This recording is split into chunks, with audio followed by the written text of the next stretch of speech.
খলিফা বললে কি বোঝায়? ইসলামী বিশ্বের রাষ্ট্রপ্রধান যিনি, যদিও রাষ্ট্র শব্দটা আসলে ইসলামের সাথে যায় না, তারপরে বোঝার সাথে মুসলমানদের ইমাম যিনি, আমির যিনি, তাকেই তো বলা হয় খলিফা। যে খলিফা মানে প্রতিনিধি, তিনি আল্লাহর প্রতিনিধি, আল্লাহর রাসূলের প্রতিনিধি। আমাদের সরকাররাও প্রতিনিধি, তবে তারা নিজেদেরকে পরিচয় দেয় দেখবেন জনপ্রতিনিধি বলে।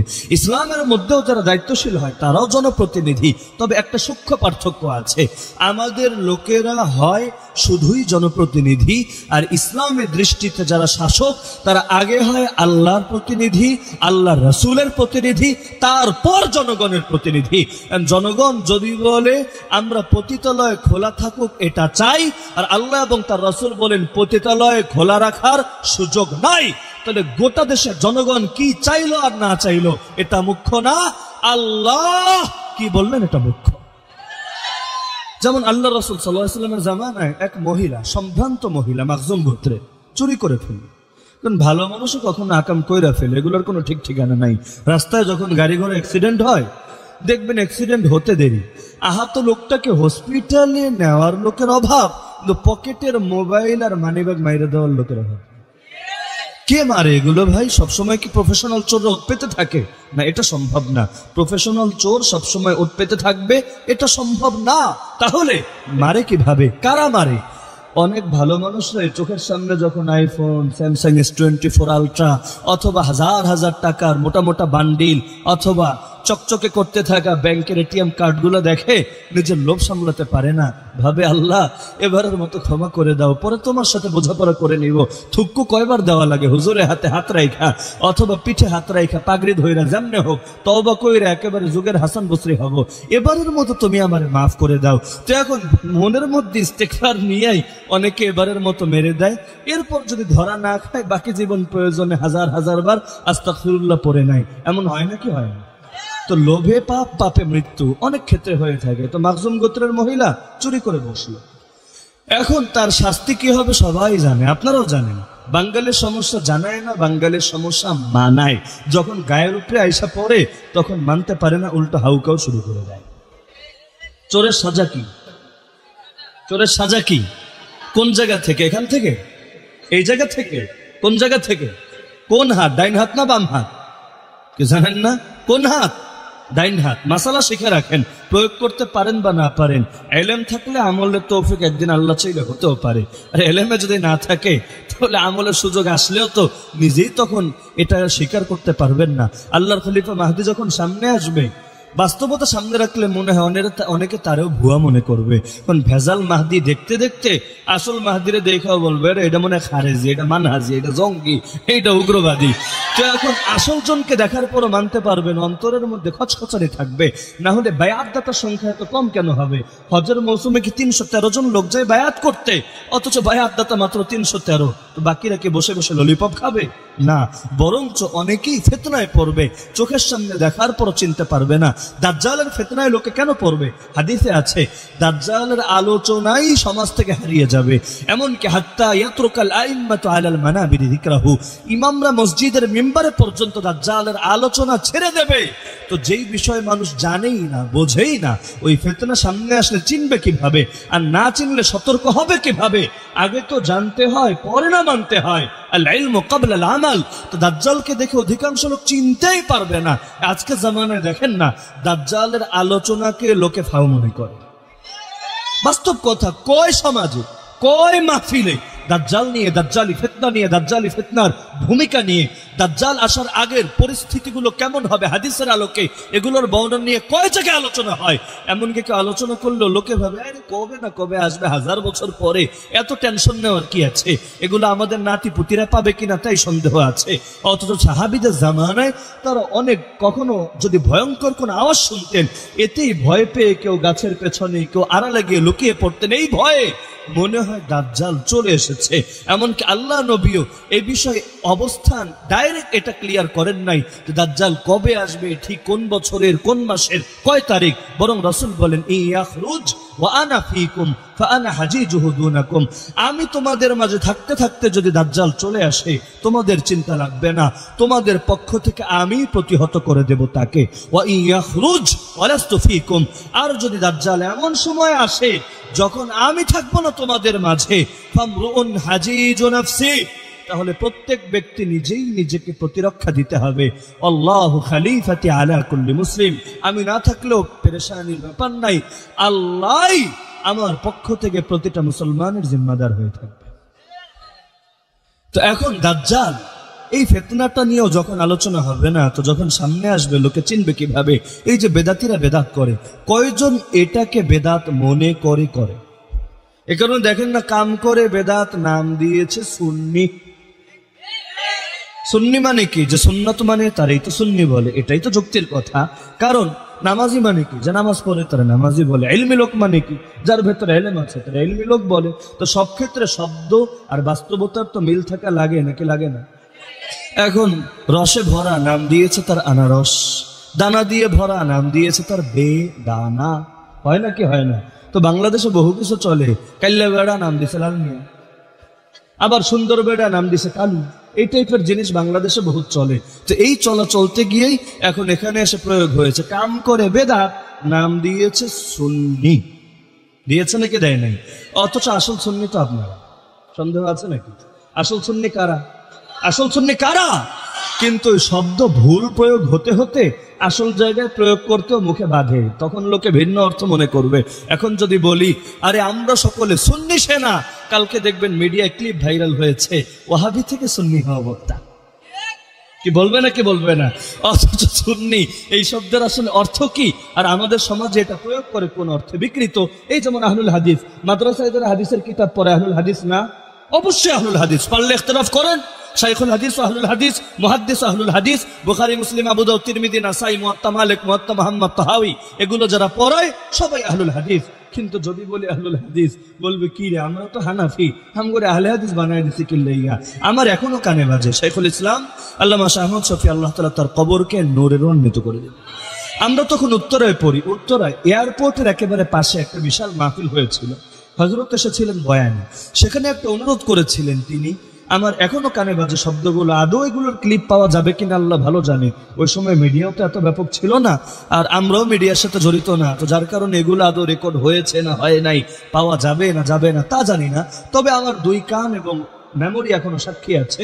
হুজুর বলেছিলেন যে তোমরাই আসল সালাফি আর ওরা হলো খালাফি। খালাফি মানে কি? যারা পরবর্তীদের আদর্শ ধারণ করে তাদেরকে বলে খালাফি, আর যারা পূর্ববর্তীদের আদর্শ ধারণ করে তাদেরকে বলে সালাফি। পূর্ববর্তী কারা? 1 নম্বরে সাহাবীরা, 2 নম্বরে তাবেঈরা, 3 নম্বরে তাবে তাবেঈরা। সাহাবীর আদর্শ যারা মানে সালাফি, তাবেঈর আদর্শ যারা মানে সালাফি, তাবে তাবেঈর আদর্শ যারা মানে সালাফি। ইমাম আবু হানিফাও তাবেঈ, ইমাম আবু হানিফার শাগরেদ যারা ইমাম আবু ইউসুফ, ইমাম মুহাম্মদ, তারাও তাবে তাবেঈ। তাহলে আপনারা কি তাবেঈ মানেন না? তাবে তাবেঈ মানেন না? সাহাবী মানেন না? আরে সাহাবীদেরকে মানো তো আমাদের ঈমানের অংশ। হ্যাঁ, যেই ক্ষেত্রে সাহাবীদের মাঝে ইখতিলাফ ছিল, চাইলেই তো দুই ভিন্ন মতকে একসঙ্গে আমলে নেওয়া যায় না। আর সাহাবীদের মধ্যে যে ইখতিলাফ ছিল এটা ধ্রুব সত্য। ইখতিলাফকে কেন্দ্র করে মারামারি পর্যন্ত হয়ে গেছে। জঙ্গে জামাল কি, জঙ্গে সিফিন কি, যুদ্ধ পর্যন্ত হয়েছে। কেন? হক বাতিল নিয়ে? নাউযুবিল্লাহ। যদি বলেন হক বাতিল নিয়ে, তাহলে বাতিলকে পারলে নাম বলেন। হিম্মত আছে কারো যে এক সাহাবীর পক্ষে যেতে গিয়ে আর এক সাহাবীকে বাতিল বলবেন? সাহস আছে নাকি কারো? সর্বোচ্চ বলবেন ইখতিলাফ। ইখতিলাফের ক্ষেত্রে মূলনীতি কি? দলিলের আলোকেই যদি ইখতিলাফ হয়, উভয় মতকে শ্রদ্ধা জানাতে তুমি বাধ্য। আর দলিল যদি আবার ওই কাদিয়ানি মার্কা দলিল হয়, গাজাখুরি মার্কা, জোরাতালি মার্কা দলিল হয়, ওই দলিলের 2 পয়সাও দাম নেই ইসলামের নজরে। যেমন একটা দলিল শোনাবো আপনাদেরকে যাতে বুঝতে একটু সহজ হয়। বেদাতিরা, এক বেদাতি বক্তা কিয়ামের পক্ষে দলিল দিয়েছে। কিয়াম মানে দাঁড়ানো, দণ্ডায়মান হওয়া। নামাজেও তো আমরা দাঁড়াই, নামাজের একটা ফরজই হলো কিয়াম। যার কারণে ওজোর ছাড়া কেউ যদি হুদায় বসে নামাজ পড়ে, চেয়ারম্যান আর কি, চেয়ারম্যান এলাকার চেয়ারম্যান না, এমনি টাকা পয়সা বেশি হয়েছে, সবার লগে দাঁড়ায় নামাজ পড়বে, এটা তার একটু ইজ্জতে লাগে। কারণ বৈশা বৈশা পুরো নামাজ সেরে দিয়েছে, অথচ দাঁড়াতে তার কোনো সমস্যা নাই। সেজদায় দিতে যদি সমস্যা থাকে, কোমরে হাঁটুতে আলাদা ব্যাপার, তো ছাড় হবে সেখানে, সমস্যা আছে যেখানে। যেখানে সমস্যা নাই ওখানে ছাড়েরও সুযোগ নাই। তো যে ব্যক্তি দাঁড়াতে পারে, দাঁড়াতে না পারলে মসজিদে আসলো কেমনে? ঘন্টার পর ঘন্টা দাঁড়ায় পার্কে খেলা দেখে কেমনে? তো দাঁড়াতে যারা পারে এরা যদি বসে বসে নামাজ পড়ে, নামাজ হবে? তো কিয়াম এটা এক ফরজ, কুমু লিল্লাহি কানিতিন। কিন্তু মিলাদ কিয়াম বললে কি নামাজের দাঁড়ানো বুঝে না আলাদা কিছু বুঝে? এই কিয়ামের পক্ষে এক বক্তা দলিল দিচ্ছে কোরআন থেকে। কি দলিল? ইন্নাল্লাহা ওয়া মালাইকাতাহু ইউসাল্লুনা আলান নবী ইয়া আইয়ুহাল্লাযীনা আমানু। নোয়াখালী সবাই পারে মাশাআল্লাহ এটা। এখন কেউ হয়তো জানে কোরআনের আয়াত, কেউ ভাবে মিলাদের দোয়া। যাই হোক, কোরআনের আয়াত, সূরা আহজাবের আয়াত, ইয়া আইয়ুহাল্লাযীনা আমানু সাল্লু আলাইহি ওয়া সাল্লিমু তাসলিমা। হে ঈমানদাররা, আল্লাহর রাসূলের শানে দুরূদ পড়ো এবং সালাম পেশ করো। তো এখন আয়াত তো পরিচিত আয়াত, এটা দিয়ে দলিল হয় কিভাবে? তো যখন দলিল দিতে শুরু করলো কান দাঁড়িয়ে গেল। আজকে একটা অলৌকিক জ্ঞান পাওয়া যাবে, যে জ্ঞান আগে কারো মাথায় আসে নাই, নতুন আবিষ্কার। তো নতুন আবিষ্কারটা তো দেখতে হয় কি বলে। এখন দলিল দিচ্ছে, বলেন তো আপনারা তাসলিমা এই শব্দ কিভাবে লেখে? আর বাঙালি শ্রোতা আরবি কোন শব্দ কেমনে লেখে কিভাবে বলবে? নিজের নামটা কয়জনে আরবিতে লিখতে পারবে বলেন? আমারে পারবে নাকি? আরো যদি বোম্বাস্টিং মার্কা নাম হয়, কিছু নাম আছে না এমন নাম, এগুলো আরবিতে লিখতে গেলে খবর হয়ে যায়, কারণ আরবিতে এই টাইপের শব্দই নাই, এমন এক শব্দ দিয়ে নামটা রেখে দিয়েছে। তো এখন দেখা যাচ্ছে নিজের নামটাই যারা লিখতে পারে না আরবিতে, ওরা তাসলিমা কোরআনের আয়াতের এই শব্দ কিভাবে লেখে, কেমনে বলবে? আপনার খাওয়া দাওয়া কি শেষ হবে না আজকে? এত মানুষের মধ্যে একা একা খাওয়া যায়? তাহলে দিয়া খান সবাই রে। তো এখন এই তাসলিমা জিজ্ঞেস করলো সবাইকে। এখন কেউ তো কিছু বলতে পারে না, সবাই চুপ হয়ে বসে আছে। কারণ বাঙালি মানুষের খাসলতটা হলো বক্তা যা বলবে সবই ঠিক। আগের বক্তা এসে যা বলবে, পরের বক্তা যদি ঠিক আর বিপরীত বলে, আগের জন্য ঠিক ঠিক ঠিক, পরের জন্য ঠিক ঠিক ঠিক। বেঠিক আবার বলেছে কবে? জীবনে বেঠিক বলতে শুনছেন নাকি? সবই ঠিক। এমনকি অনেকে তো নিজের স্বীকারোক্তি আদায় করতে হয়, এই জোরসে বলেন ঠিক কি না। মানে আমি সন্দেহে পড়ে গেছি, আসলে কথাটা কি ঠিক বললাম না ভুল বললাম। না আপনারা যদি বলেন ঠিক, তাহলে একটু কনফিডেন্স পাওয়া যাবে না, কথা ঠিকই আছে। আমি জিজ্ঞেস করলো তাসলিমা কেমনে লেখে? সবাই চুপ। বলো আমি তাহলে বলে দিচ্ছি, শোনেন। তাসলিমা লিখতে হয় তা সিন লাম ইয়া মিম, মিমের পরে একটা আলিফও লাগে। কথা হাসা, মিমের পরে আলিফও লাগে, আলিফ ছাড়া তাসলিমা লেখা যায় না। এখন জিজ্ঞেস করলো আপনারা বলেন তো আলিফ কি বইসা থাকে না দাঁড়ায় থাকে? বসা আলিফ তো জীবনে নাম শুনি নাই, সোয়া আলিফও শুনি নাই। আলিফের নামই খারা আলিফ। আলিফের নাম কি? নাকি নোয়াখালীতে ভিন্ন নাম আছে? আলিফের নাম কি? খারা আলিফ। তো এবার তার আসল গবেষণা বের হয়েছে, আল্লাহ তাআলা আলিফ দিয়ে সালাম দিতে কেন বললো? আল্লাহ কি পারতো না আলিফ ছাড়া বলতে? আরে আল্লাহ সব পারে। ইন্নাল্লাহা আলা কুল্লি শাইইন কাদির, নিশ্চয়ই আল্লাহ সর্ব বিষয়ে পরিপূর্ণ ক্ষমতাবান। তা আল্লাহ আলিফ দিয়ে বললেন কিসের জন্য? তার মানে নবীর সামনে সালাম পড়তে হবে খারা আলিফের মতো দাঁড়ায়। একেবারে কোরআনের দলিল অস্বীকার করবেন কেন? যদি অস্বীকার করেন আপনারা বানায় দিবে খারেজি, ওয়াহাবি, আরো কি কি জানি আজিব আজিব গালিটালি দেয় না? নাকি অঞ্চলে দেয় না? না, ওরা আবার এই গালি দেয় না, ওরা দেয় হলো ওয়াহাবি, খারেজি, গোস্তাখে রাসূল, ইয়াজিদি ইত্যাদি। তো এখন এই জাতীয় গালিগুলো আসবে তার মন গড়া মতামত না মানলে, তো কাম করবে বেদাত, নাম দিবে সুন্নি, নাউযুবিল্লাহি মিন যালিক। তো এখন অনুসরণ করবে পরবর্তী কারো আর নাম দিবে সালাফি। যেমন আপনি ইমাম আবু হানিফাকে মানেন, আপনারা বলবেন ব্যক্তি পূজারী। আর তারা যদি জিজ্ঞেস করেন তুমি কি কোরআন পড়তে পারো, হাদিস পড়তে পারো, কোরআন হাদিস রিসার্চ করে করেই তুমি কি সিদ্ধান্ত উপনীত হও, বলবে না আমি অমুক শায়েখকে মানি, যার বাড়ি হয়তো চাঁপাইনবাবগঞ্জ অথবা রাজশাহী অথবা উত্তরের কোনো জেলায় অথবা ঢাকায়, যে আমি অমুক শায়েখকে মানি। আচ্ছা, তাহলে ইমাম আবু হানিফার ফতোয়া গ্রহণ করলে হয় ব্যক্তি পূজারী, আর তুমি শায়েখের যা মনে চায় যা বলতে থাকে সব মাইনা নিলে তুমি হয়ে যাও আসল সালাফি। কিভাবে সম্ভব রে ভাই? কই আবু হানিফা আর কই এই জামানার লোকেরা, কই আব্বাস আর কই গাবগাস, কোনো মিলে তো খুঁজে পাওয়া যাবে না। আবু হানিফার ইলম আর এই জামানার কারো ইলম সমান হবে? ইমাম ইবনে রাজব হাম্বলি কিতাব লিখেছেন ফাদলু ইলমিস সালাফ আলা ইলমিল খালাফ, ইলমের উপরে বেশি। কারণ কৃষকের গুরুত্ব বেশি না আড়তদারের গুরুত্ব বেশি?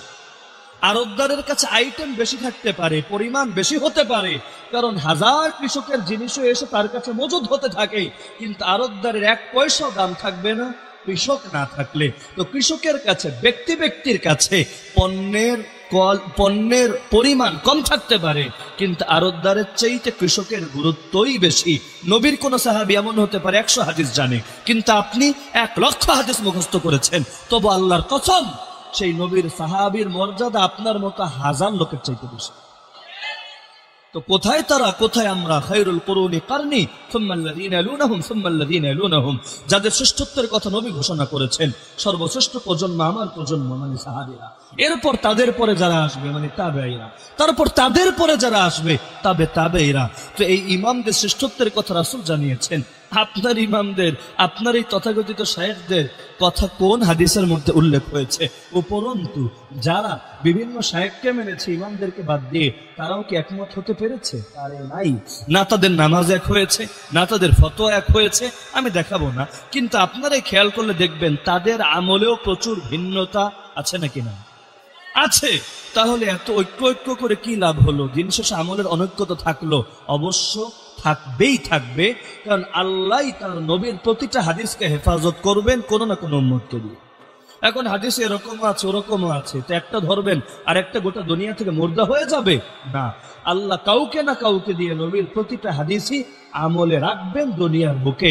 এ কারণে যেই ইখতিলাফ হয় দলিলের আলোকে, সেই ইখতিলাফকে 1000 বার সালাম। এখন যদি নামাজ ভিন্নতা হয় হোক না, কাবা শরীফে দৃশ্যগুলো দেখেন কত রকম নামাজ পড়ে। বাংলাদেশে বসে তো ইখতিলাফ করবেন হাত কই বাঁধবে, নাভির উপরে না নাভির নিচে।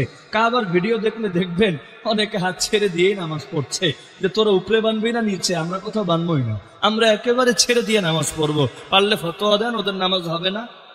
হিম্মত আছে নাকি ফতোয়া দেওয়া? প্রশ্নই আসে না। ইখতিলাফ যদি দলিলের আলোকে হয়, আপনি সেই ইখতিলাফকে মিটিয়ে দেওয়ার কে? নবী তার জামানে ইখতিলাফকে গ্রহণ করে নিয়েছেন।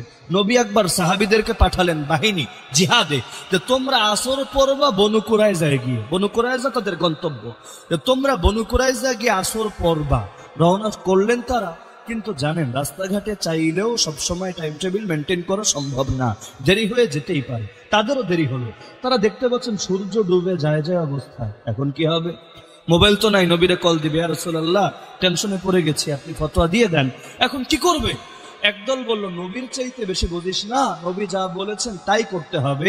সূর্য ডুবলে ডুবুক, আজকে আমাদের জন্য বিশেষ ছাড় থাকবে, আমরা বনু কুরাইজায় গিয়ে নামাজ আদায় করবো। কারণ আল্লাহ নবী তো একাধিক অপশন দেন নাই, একটাই দিয়েছেন। তো নামাজের ওক্ত কোনটা, এটা তো আর আমরা আবিষ্কার করি নাই, নবী শিখিয়েছেন। নবীর চাইতে বেশি ভালো তো আমরা জানি না। সুতরাং নবী যা বলেছেন হুবহু তাই আমল করব, এক লাইন বেশি বলব না।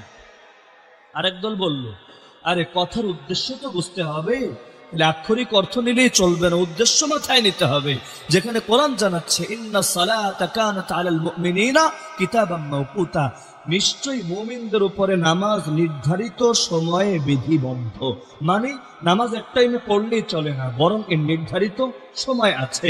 তো এখন কোরআনের এই আয়াতকে তো নবী অস্বীকার করবেন না বা ভিন্ন দিকে নেবেন না, বরঞ্চ নবীর উদ্দেশ্য ছিল তাড়াতাড়ি যাওয়া। এখন বাই চান্স দেরি তো হতেই পারে, আমাদেরও হয়ে গেছে। তো যেহেতু হয়েছে, সুতরাং এখন 2 রাকাত নামাজ পড়েই নেই। সফরের মধ্যে 2 রাকাত কসর পড়তে কতক্ষণ লাগবে? এরপর আমরা গন্তব্যে যাবো ইনশাআল্লাহ। তো দল হয়ে গেল কয়টা? আমল হলো কয় রকম? 2 রকম। যখন তারা ফিরে এলেন তাদের মিশন শেষ করে আল্লাহ রসুলের কাছে মদিনায়, আল্লাহ রসুলকে হালত শোনালেন, কারণ সমাধান রসুলের থেকে নিতে হবে। আল্লাহ রসুল শুনে বললেন, তোমাদের উভয়ের আমলই সঠিক আছে, দলিলের আলোকেই যেহেতু করেছো, সুতরাং কারো নামাজ পুনরায় দোহরাতে হবে না। তো দলিলের আলোকে ইখতিলাফে নবী যদি উদার হতে পারেন, আমি আপনি সংকীর্ণ মানসিকতার পরিচয় দেওয়া, নিঃসন্দেহে এটা উম্মার মধ্যে ফাটল ধরানো ছাড়া কিছু হবে। যে ইখতিলাফ দলিলের আলোকে 1000 বার সালাম, 1000 বার সালাম, 1000 বার সালাম, কিন্তু যেটা দলিলের আলোকে না, মন গড়া নফস শয়তানের আলোকে, ওটার বিরুদ্ধে আমাদের লড়াই আমৃত্যু চলবেই চলবে। তো এখন খলিফা মানে হলো মুসলমানদের কেন্দ্রীয় নেতা, কিন্তু বাংলাদেশে খলিফা বলতে কি বোঝায়? দর্জি। কোন কোন এলাকায় যারা খতনা করে তাদেরকে বলে খলিফা। অথচ হাদিসে আছে ইযা বুইয়া আলী খলিফাতাইন ফাকতুল আখিরা মিনহুমা, 2 খলিফাকে যদি বায়াত দেওয়া হয়, মানে এক খলিফা থাকা অবস্থায় আরেকজনকে বায়াত দেওয়া হলো, দ্বিতীয়টার কল্লা উড়ায় দাও। কেন? ও হলো বিদ্রোহী ও বাগী। আর বিদ্রোহীর সাজা হলো মৃত্যুদণ্ড। তো এখন নোয়াখালীতে বা সাতারপাহিয়ায় বা সোনাইমুড়িতে যে কয়টা দর্জির দোকানদার আছে না, খালি প্রথমে যে দোকান দিয়েছে ওরা রাখবেন, পরে সব কয়টার কল্লা ফালায় দিবেন। এইটা নিয়ে হাদিসের ফতোয়া? এইটা ফতোয়া? কেউ যদি এই ফতোয়া দেয় সহি ব্যাখ্যা হবে না অপব্যাখ্যা? এই যে গতকাল বাংলাদেশ